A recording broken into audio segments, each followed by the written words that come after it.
Second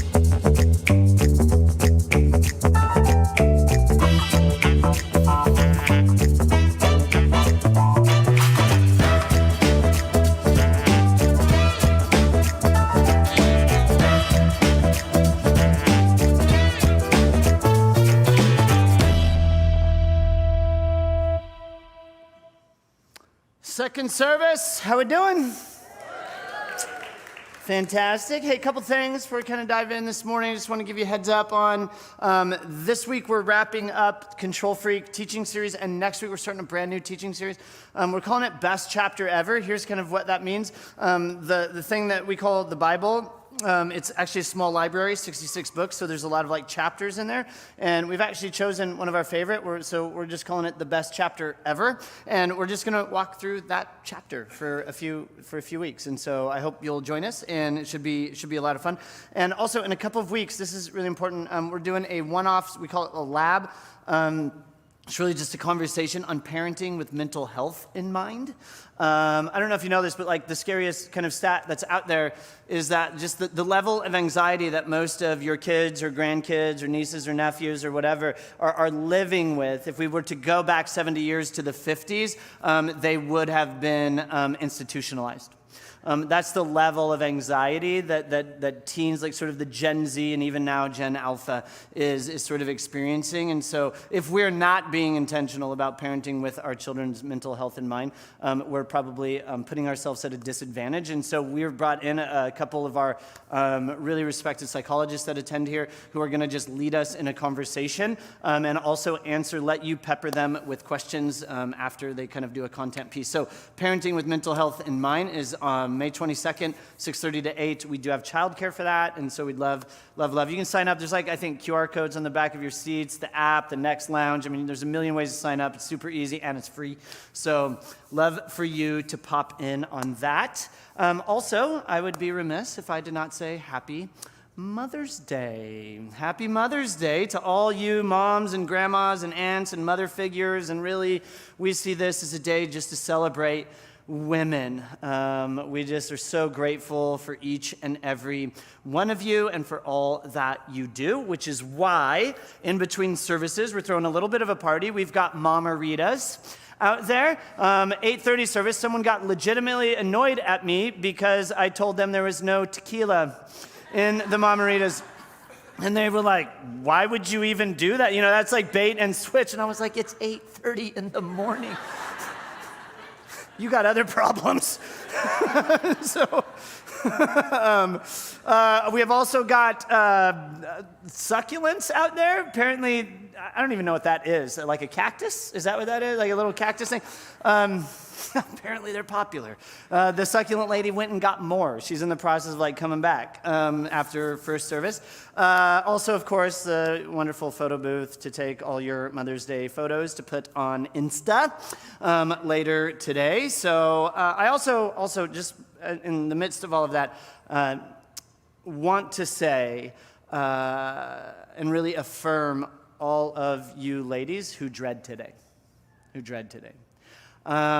Look, we would be naive not to recognize that this is not a super happy holiday for everybody.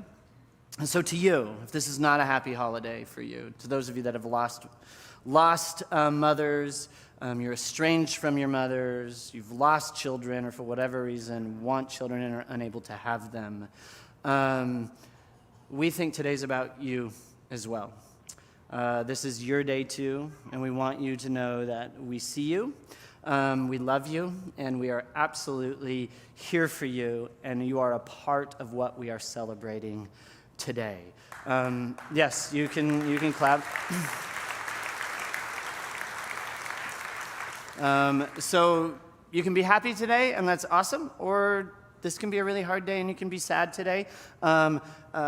Wherever you're at, we're okay with that, and just know, you're a part of everything we're doing around here. And if you'd like prayer, always we'll have that after the service. So, with that said, I thought we would dive into our last final conversation on control freakiness by just really identifying the control freak in all of us. So remember that comedian, I forget his name, I should remember his name, you might be a redneck if.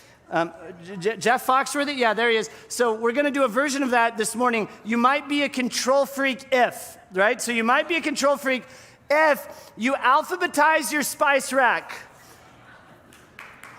Yeah.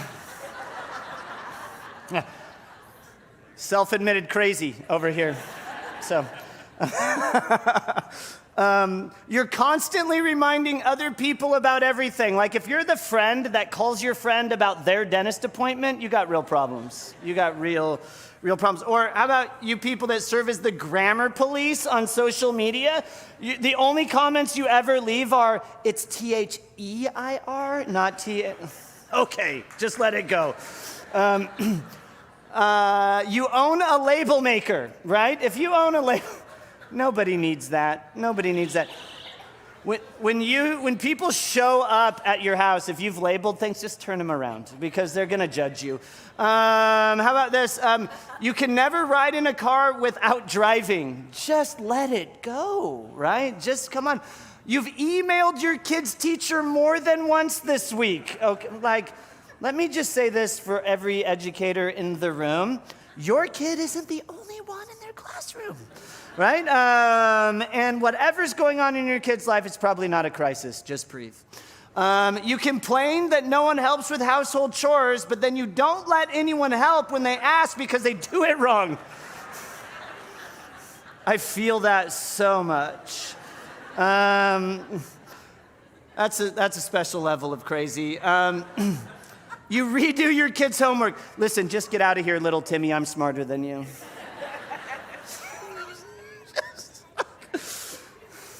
I hope at least something I've said has made all of you feel judged this morning. So, okay.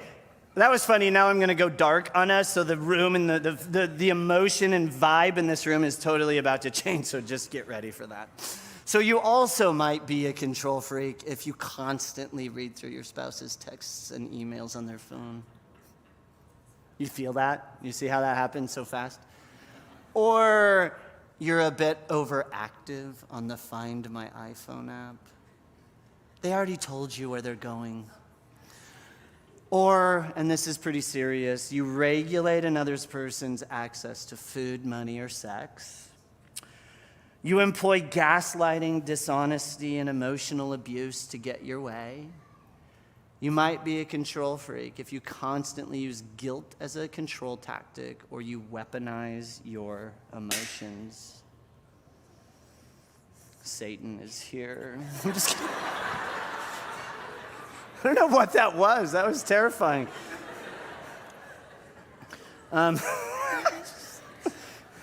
They should not give me a microphone ever.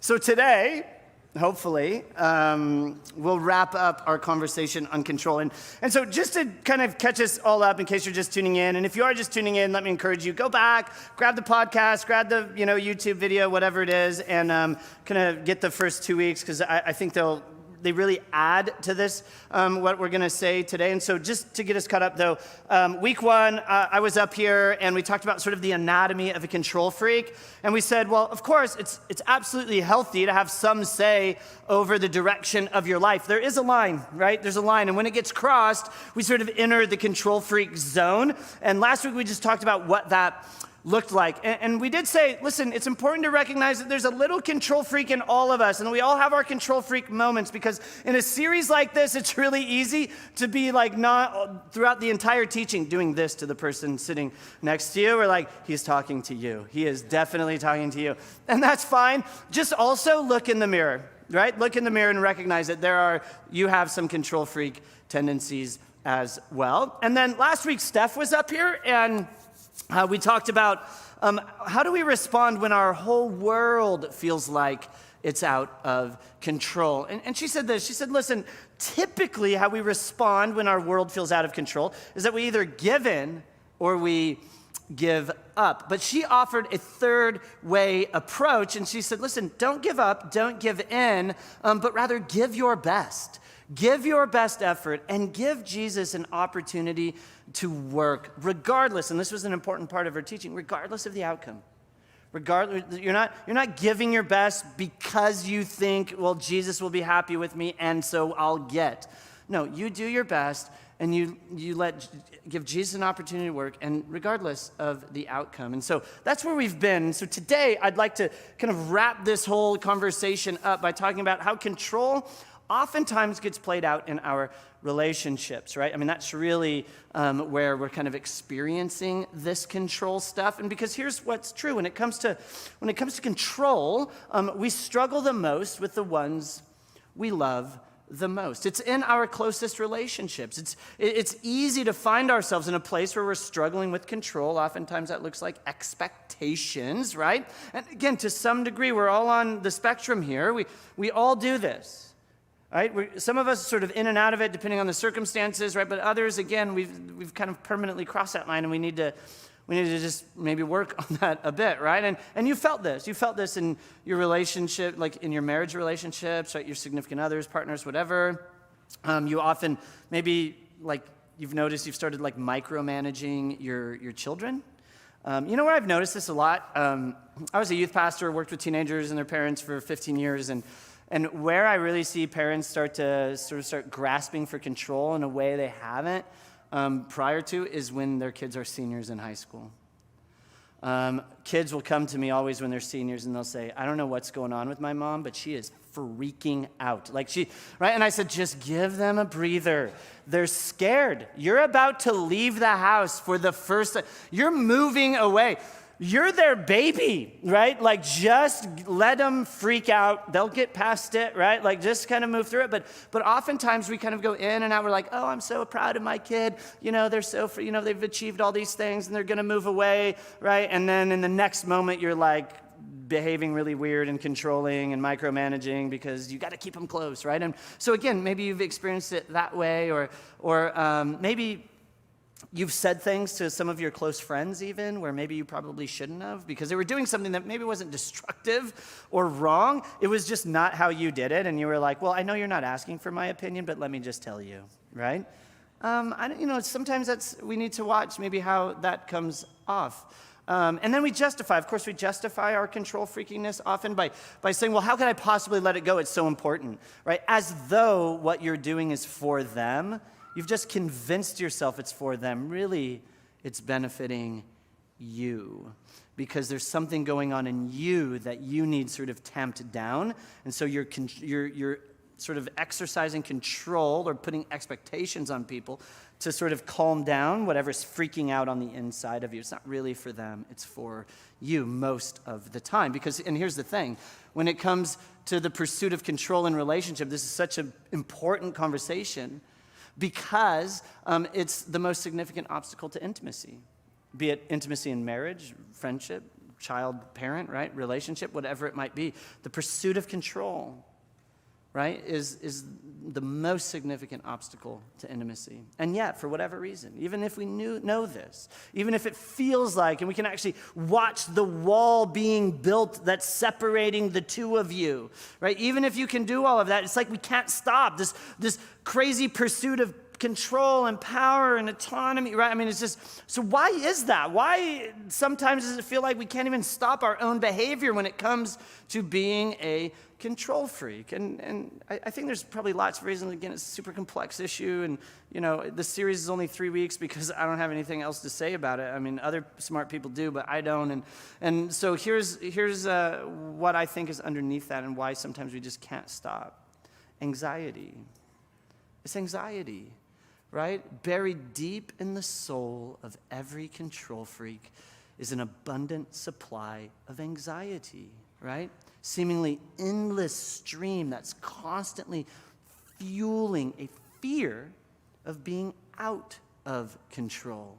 The more anxious any particular situation makes us feel, right? The more out of control we feel, the crazier our behavior gets as we seek to regain control of our lives. When we feel vulnerable and unsafe, we sometimes are willing to do almost anything to alleviate that kind of anxiety, right? And this, as you can imagine, gets super dicey in our relationships because now, as a response or like a protective measure in our lives to control this overwhelming feeling of anxiety, we are now actually using the people on the other side of us as a release valve for this anxiety, to tamp down this anxiety, to keep at bay our own fears and worries. And so now we're putting all of that on the people that are closest to us. I imagine the image that came to mind to me was like a drowning person reaching, and grabbing on and holding tight to a life ring, right? In the same way, I think like control freaks, they grab for anything and anybody that will keep them afloat as their personal anxiety rises, right? Maybe look at it this way. Imagine, and maybe for some of you, and I know for some of you, this isn't imaginary, but imagine what life would be like if everything we ever wanted and every goal we ever wanted to achieve was just simply left to chance, the winds of fate or other people's whims. I mean, that's a terrifying place to be, and some of you, that's where you operate out of. Right? The prospect of such powerlessness, it's terrifying. It really is. That's terrifying. And imaginary or not, that's what life is like for control freaks and for when we experience moments of control freakiness. Maybe another image is to see, and I think this is important to just even understand where some of this kind of behavior is coming from. A control freak is essentially being blackmailed by fear and anxiety, this overwhelming sense of powerlessness. And because they're being blackmailed, they're now adopting behaviors they normally actually wouldn't participate in because they're afraid of the consequences of not doing those behaviors. When we're blackmailed, we're actually forced to become someone we're not, right? So it derails our lives, transforms you into a shadow of your true self, and ultimately damages our closest relationships, right? Now, I say all of this not to give you control freaks excuses, right? But to help us all understand for the one that is controlling in the relationship and for the one who is experiencing it. It's important that we just understand where that's coming from. And I will remind you, this is one of those moments where from time to time I just remind people, Forrest is not a prop in the conflict in your living room. So don't go home and say, Forrest said. That's not welcome, right? Don't do that. But just understand the situation. It's complex and it's layered, but it's rooted in anxiety and fear and this feeling of powerlessness, and we're drowning, right? So, and I will say this too. At the end of the day, especially, again, there's a spectrum, so it's like, yes, we're all control freaks, and we have our moments, and we're kind of in and out of that. But for a consistent sort of control freak, it's pretty dicey, it's pretty dark. That's emotional abuse. It's abuse. And it's pretty serious, and it can lead to a string of fractured friendships, distant or even estranged children, and broken marriages. And I would just say, if that's how you're feeling, you're identifying with that, we advocate counseling around here and therapy and all of that kind of stuff. And I know it's scary. It's not scary, I promise. I've been a lot. And if you need recommendations, you're at all interested, let us know. We'll be happy to give you some recommendations, because this is a really complex issue. It's not an issue that I'm going to fix in 30 minutes on a Sunday. It's just a really big, big issue. I love how what I've been trying to say over the last 10 minutes, what one psychotherapist said in about 50 words. Makes me feel great about myself. Let me say it simply. The soul of control is fueled by anxiety and nurtured by feelings of extreme vulnerability and fragile self-confidence. And at the root of all controlling behavior is an attempt to tame our anxiety. And this is so important. When I read that, I was like, oh my gosh, this is such a big deal. All controlling behavior is an attempt to tame our anxiety, not to dominate another person. That's why control is so tempting. So if that's true, If that's true, here's my question. What do we do about it? What do we do? What steps do we take, right? Is there even a solution? And the answer, of course, is yes, there's a solution. And it's certainly more complicated than what I'm about to tell you. But I do today want to, for the next few moments, just give you, I think, a couple of handles, a couple of principles, some ideas to at least get you started on a journey towards understanding and dealing with controlling behaviors in our lives and in our relationships. And really what I'd like to do is actually just give you 3 words today. 3 words. Just 3 words. These words are verbs. They are biased towards action. And if you can figure out, I think, how to put these words into action, to sort of lean in and live into these words, I think on the other side is a release of control and a healing of maybe the damage control has done in your relationships. And really, they're more than just words. Neighborhood, we say this a lot, but we're a Jesus church. And as such, as a Jesus church, we have adopted the same sacred text that Jesus adopted. It's called the Bible. And in it, the authors of the Christian scripture, they go back to these 3 words again and again and again, really as these big themes that they just won't let go of when they're asked a question: what does winning look like in your relationships? What does health look like in your relationships? They keep returning to these 3 themes, these 3 words that we're about to talk to. And for those of you that do struggle with controlling tendencies, these 3 words will feel like kryptonite.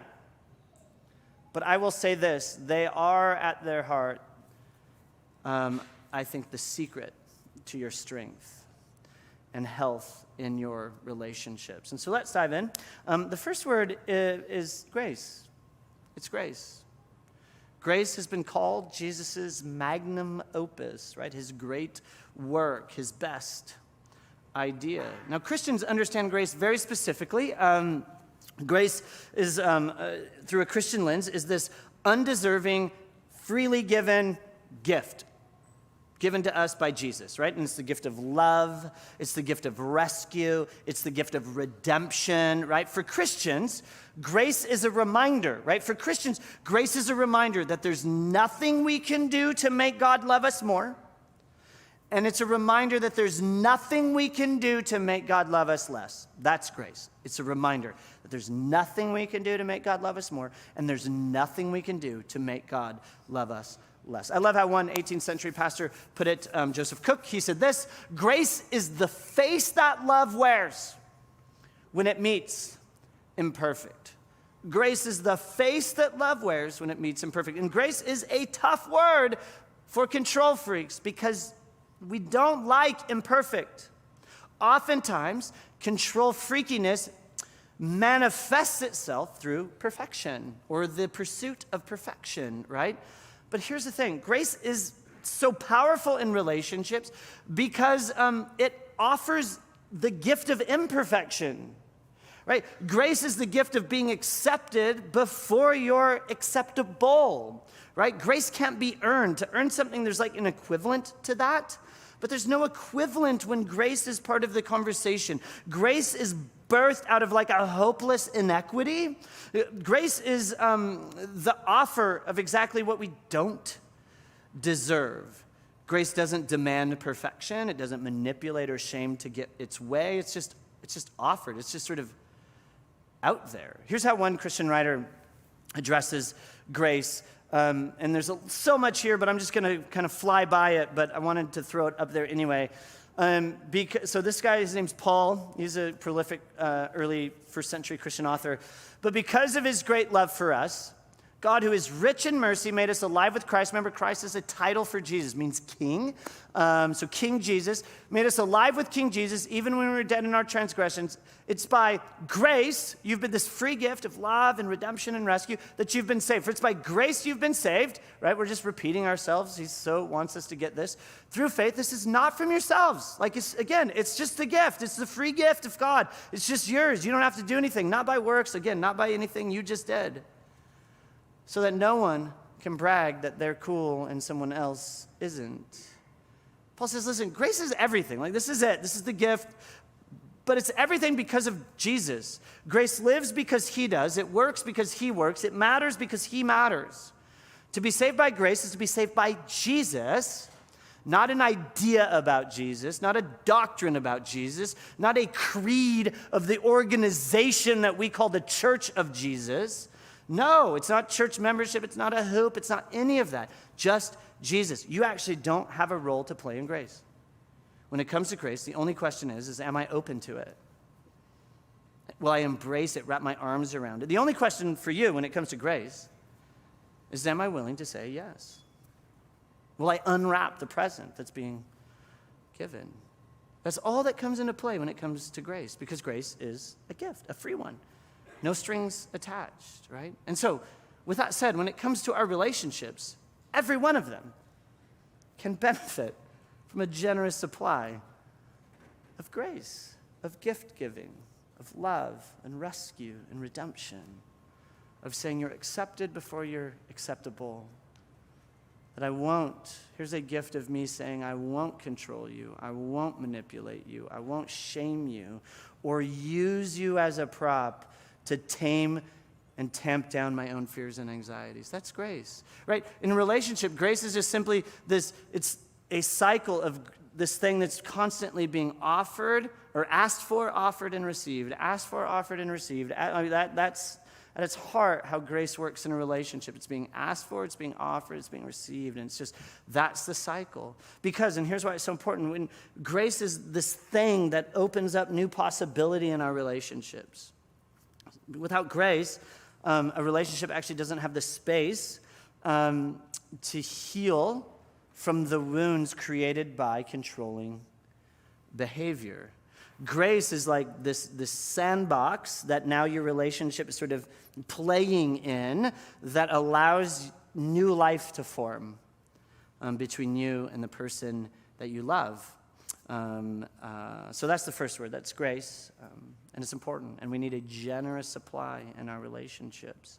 The second word is humility. Humility. And to unpack this idea of humility, I thought I would read you a portion of a really old letter. It was written by a man named Peter. And Peter is this guy I think we should listen to pretty seriously. He was actually one of the original followers of Jesus. He was an eyewitness to pretty much every waking moment of the last 3 years of Jesus' life. If you ever have read the biographies that we have of Jesus, Peter shows up as one of the main characters in like every iconic moment in Jesus' life. And he ends up writing a letter that has survived antiquity. And so we get to read from it today. And here's what he writes about humility. The whole letter almost kind of focuses, or at least keeps returning to this idea of humility. And so this one rather famous part of it says, listen, clothe yourselves. I mean, that's good. You should wear clothes, but he's about to go on. But you know what's interesting about this phrase, clothe yourselves? Remember, this is one of those moments you need to remember that the Bible wasn't written in English like, yesterday.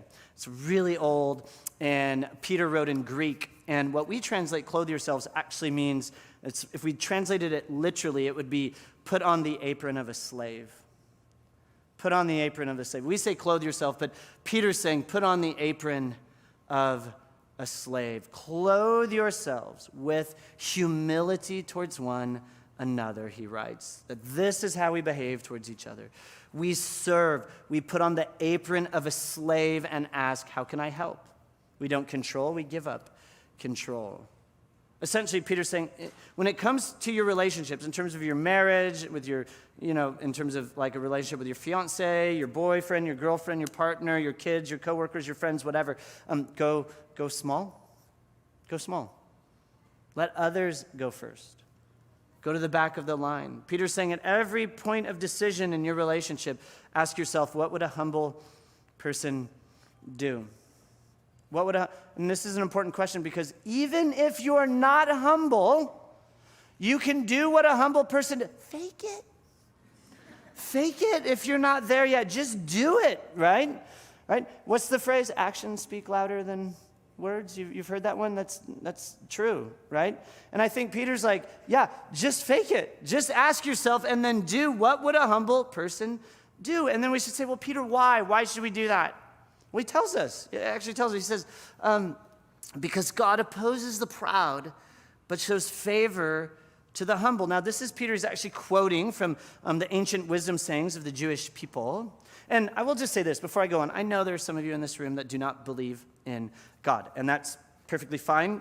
Everybody's welcome in the neighborhood. You can be a part of our family and not believe what it is that we believe. But I will say this. If you're in the camp of like, I don't believe in a God that can oppose the proud, that's fine. But I will still say this. You should still take Peter's advice pretty seriously, because I think humility is a sound relational principle that works in all of our relationships, be them marriage or coworkers or friendships and, all of the above. But if you're here and you do believe in God, here's my question for you. Do you want to do something that puts you in opposition to God? Do you want to behave in a way that puts you in opposition to God? I mean, Peter, he's convinced, he's absolutely convinced that Jesus, the guy he hung out with, is like the full representation of like creator, God, universe guy, right? And he's saying to you, look, this God pulls back from proud people. God leans away from proud people. And before you judge God too harshly, don't you? I mean, have you ever said, I love hanging out with that person. They're such arrogant jerks. Oh, you pull away from arrogant people too. You're not drawn to them. You pull back. You resist entitled people. Right? Of course you do. Demanding people, controlling people who are always trying to squeeze out of you something for their own benefit. Right? No, you don't want to hang out with those people. Listen, think of pride as behaving like a mirror. It's always self-focused. Humility is a window. It's always looking out, right? Humility is other focused. Peter continues. He says, so humble yourselves, therefore, under God's mighty hand, that he may lift you up in due time. Now, I'll be honest, when I read this, sometimes, you guys ever read the Bible and you're just like, what are these people talking about? This is insane. I don't know. Are we under God's hand? Are we somehow in God's hand because he's lifting us up? And so I was like a little confused. But here's my best shot at what I think Peter's trying to say. To be under God's mighty hand is to be, I think, in the canopy or under the canopy of his protection. To be under God's hand, I think, is to be under the canopy of his authority. And Peter's saying, listen, when you go humble, when you go small, when you release your need to control in a situation, you're backing yourself into the safest place you could possibly be, because God leans into the humble. God leans towards the person who says, what is the humble thing to do? And not only are you under God's mighty hand, but Peter says you're also somehow in God's mighty hand so he can lift you up, which is to say that he can act on your behalf and do something incredible in your life and something maybe even healing in your relationships if control has created an obstacle to intimacy, right? And control is a problem. Now, you may hear all of this talk and go, that sounds like preacher talk, God's hands over me, and, I'm in it, like, whatever. And what is all that supposed to mean? I get it. That sounds a lot like preacher talk. But the good news is Peter actually makes it super practical. So what does that mean? God's hands over me, and I'm in God's hands lifting me up. Well, he tells us, just what I'm saying, Peter, I think, is suggesting, just cast all your anxieties on him because he cares for you, right? You want to know what God's hand, over you, and you're in it and all that. Just cast all your anxieties on him because he cares for you. Peter's saying, look, control freaks and everybody else, instead of dumping all of your junk onto other people you're in a relationship with, why don't you just give that to Jesus? If underneath our unhealthy desire for control is really anxiety, Peter's saying, well, don't use other people to be your anxiety release valve. Give your anxiety to Jesus. And it's like Peter's raising his hand. He's like in the back of the room, and he's going, pick me. I know the answer to this question. Give it to Jesus. Like, I'm telling you, man, I've hung out with that guy for 3 years, and I'm telling you, he cares for you, and he can deal with your garbage. Remember, you're being blackmailed by your anxiety. Stop carrying it. Give it to the one who cares for you, Jesus. Don't consciously or even unconsciously most of the time use the people that you're in relationship with again, as that release valve for your anxiety. That's not their job. That's not their job, right? Absolutely not. Right? And again, what Peter's saying is crazy. It's crazy now, and it's crazy then, right? I mean, Peter is like first century Roman Empire, like, right? I mean, the idea of voluntarily submitting was bonkers. Rome was about go big or go home, radically competitive, one of the most stratified societies that the world has ever known. And the only ones to ever, the only ones that were called humble or, had humility, they were those of degraded social status. Because humility was a sign of weakness and shame and an inability to defend one's honor. I think some of us actually still think that, right? Which probably means you need to let go of toxic masculinity and just get over it, tough guy, right? Because whatever, right? No, humility is a strength. In your relationship, be humble. Put on the apron of a slave, on purpose. Do that on purpose. Intentionally place yourself in a lower social strata. This, Peter says, is the secret sauce to healthy relationship and to heal from the damage control has done. Okay, last one. Surrender. Now, that's such a big deal because honestly, if you're wondering, you're here and you're like, what are these Jesus people all about? Surrender. Right? Surrender.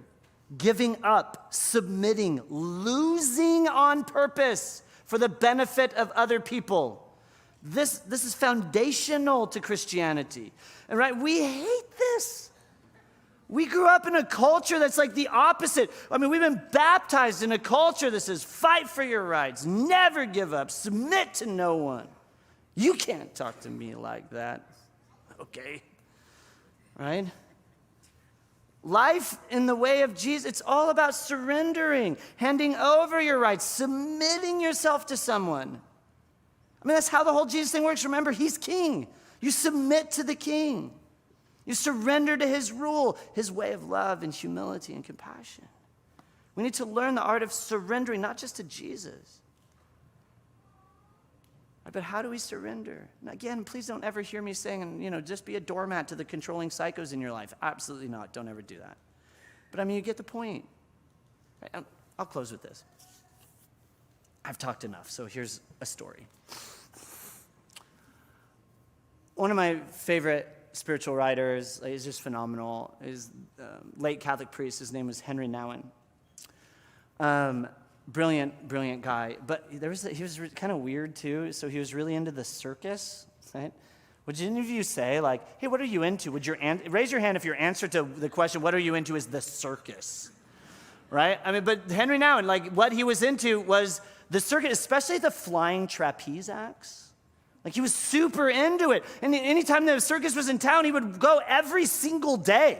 Buy a ticket every day just so he could watch the flying trapeze artists. And ultimately became friends with the trapeze artists. They were called the Flying Rodleys, the circus that came to town where he lived in Germany at the time, right? And in fact, he got so close to the Flying Rodleys, they invited him to go on the road with him, saying, listen, I think we need a priest with us as we travel. And so he said yes. So we began to travel with them throughout Germany, right? And here's, Henry actually talks about why he was so attracted to the flying trapeze. Actually, the last book he ever wrote, you'll never read it probably because it's 700 pages long, but you should read it. It's just the last year of his life was a sabbatical year. And he just promised himself that he was going to write every single day for the last year of his life. And it ended up being more than 700 pages. And the Flying Rodleys show up again and again and again. He's just fascinated with these guys, right? And here's why. He was fascinated by the relationship that existed between the flyer, the one who's letting go and just flying through the air, and the catcher, right? This daredevil flyer just swinging high above the crowd, lets go of the trapeze to simply stretch out their arms and wait for the strong hands of the catcher to pluck them out of the air. Right? In fact, during all of his circus days, he in one of his many conversations with the troupe leader, Rodley. Rodley gave Nowen the secret to any good trapeze act. And here's what Rodley said. The secret to a successful trapeze act: the flyer does nothing, and the catcher does everything. He said the worst thing that a flyer could ever do is to try to catch the catcher. The worst thing, if you're flying through the air, is try to reach out and grab the one that's supposed to grab you. Because if you do, you actually might break the catcher's wrists, and then you're both doomed. Ultimately, Rodley summed up trapeze artistry this way: a flyer must fly, and a catcher must catch. And the flyer must trust with outstretched arms that his catcher will be there for him. Now, I think this is a powerful message for the control freak in us all, right? Can you imagine just the discipline it takes to surrender your own efforts into the hands of another? You're just flying through the air and saying, I hope you catch me, right? Can you imagine that? To fly helplessly through the air. Resist the internal desire to save yourself and just let the catcher catch you. To rely solely on someone else to save you. I mean, this kind of trust, it feels almost beyond comprehension, which is why many of us actually have a problem with the first word, grace. What do you mean I have to do nothing except say yes? Right? In fact, I actually, do you remember last year, I think, you drive right by the Madonna Inn, there was like trapeze lessons you could take? You remember I asked Katie if I could do that, and she just laughed at me. I think she knew I wouldn't be able to let the catcher catch me, right? We'd be both ruined, right?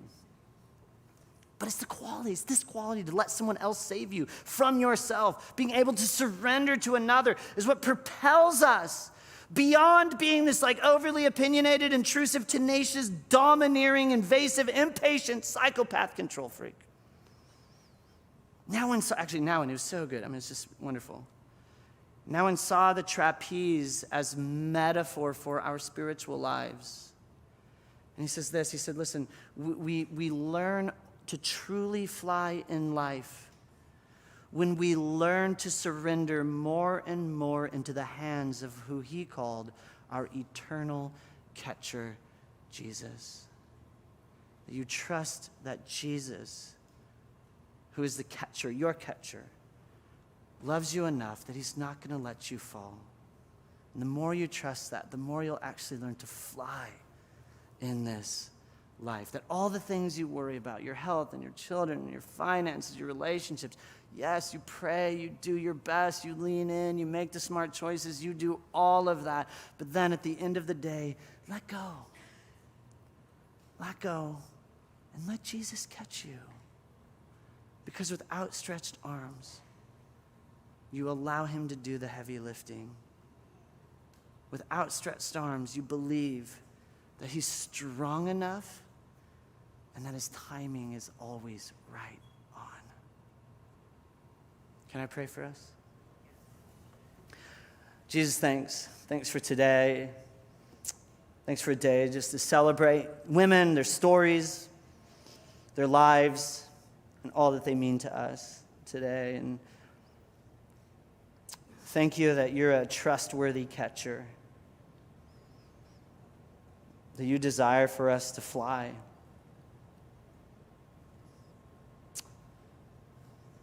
We can't. We can't unless we learn to trust you, our eternal catcher, the one who's strong enough and the one who has perfect timing. Jesus, we love you, and it's in your name we pray. Amen. Hey, thanks, guys. Amen. Thanks so much, Forrest, for such a good word today. Yep. Clap for that, for sure. Neighborhood, we've loved hanging out with you today. Just a few reminders before we get out of here. First thing, if you are new with us, we'd love to see you at the next lounge. We've got a cool swag bag for you. We'd love to say hi to you out there. If you're here this morning and would like some prayer, our prayer team's going to be just to the right of the stage. We'd love to come alongside you in prayer today. And we say all the time that we're so grateful to those of you who give to the mission of Neighborhood. So if you'd like to be a part of that, there are giving boxes on your way out and in the lobby. And we hope that you will stick around for all of the Mother's Day fun going on out there, the Mamaritas, the succulents, all of the fun stuff. We'd love to see you guys out there. Have a wonderful week, Neighborhood, and we will see you next Sunday.